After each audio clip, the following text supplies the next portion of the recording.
มีคลิปหนึ่งที่ถูกแชร์กันในโลกโซเชียลนะคะ เมื่อมีผู้หญิงคนหนึ่งมีอาการมึนเมาคล้ายกับขาดสติ ซึ่งทุกคนคาดการณ์ว่าเธออาจจะถูกมอมยาเสียสาวค่ะล้มลงไปนอนตรงบันไดอ่ะแล้วก็อ้วกไปเลยตอนแรกยังไม่คิดว่ามันจะโดนยาคิดว่ามันเมาเหล้าธรรมดาก็พยายามดึงมันเข้าไปในลิฟต์ก็มันก็เหมือนมันไม่ได้เมายานะก็คืออารมณ์แบบยังคุยรู้เรื่องอะไรเงี้ยก็ยังถ่ายคลิปแล้วพอสักพักเนี้ยเหมือนสติมันเริ่มจะไปแล้วมันก็บอกกูร้อนเนี่ยช่วงเนี้ยมันเริ่มแบบไม่ปกติแล้ว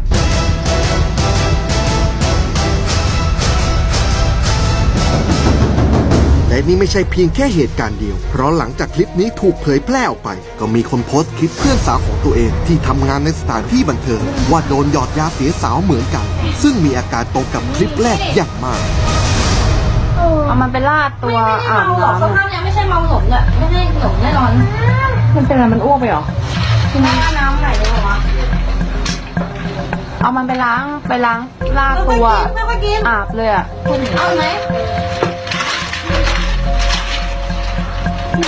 เอาน้ำสิค่ะ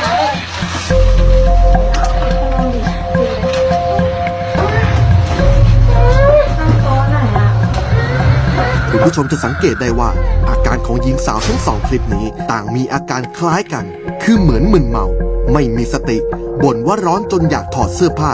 หาความจริงของยาตัวนี้กันครับยาเสียสาวชื่อก็บอกแล้วนะครับว่าหวังว่าจะให้ผู้หญิงเนี่ยเสียตัวหรือเสียความบริสุทธิ์นะครับก็คือวัตถุประสงค์ดังนั้นเนี่ยก็ยังมี2อย่างหนึ่งอาจจะทำให้ผู้ได้รับยานั้นเนี่ย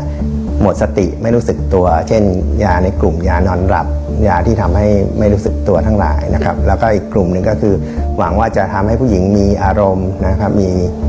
เกิดอารมณ์ที่อยากจะมีปฏิสัมพันธ์กันนะครับสมมติเราไปทานอาหารหรือเครื่องดื่มอะไรบางอย่างแล้วรู้สึกตัวว่ามีร้อนวูบวาบส่วนใหญ่ถ้าสติสัมปชัญญะเราดีอยู่เนี่ยก็ขอแนะนำให้รีบติดต่อหรือหาคนที่เรารู้จักไว้ใจได้หรือสถานที่ที่ปลอดภัยนะครับเพราะว่าพวกนี้ไม่ได้ทำให้เราความรู้สึกเปลี่ยนไป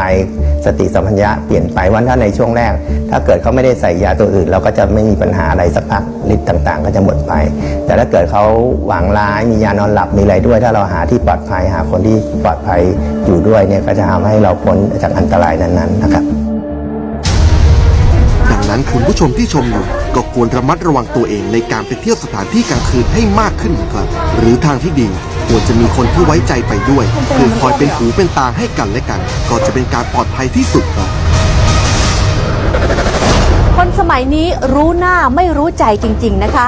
เพราะฉะนั้นเราควรใช้ชีวิตด้วยความไม่ประมาทระมัดระวังตัวเองทุกครั้งเมื่อต้องอยู่ในสถานการณ์เสี่ยงภัยเพื่อเป็นการป้องกันไม่ให้คุณต้องตกอยู่ในนาทีระทึกแบบนี้ค่ะ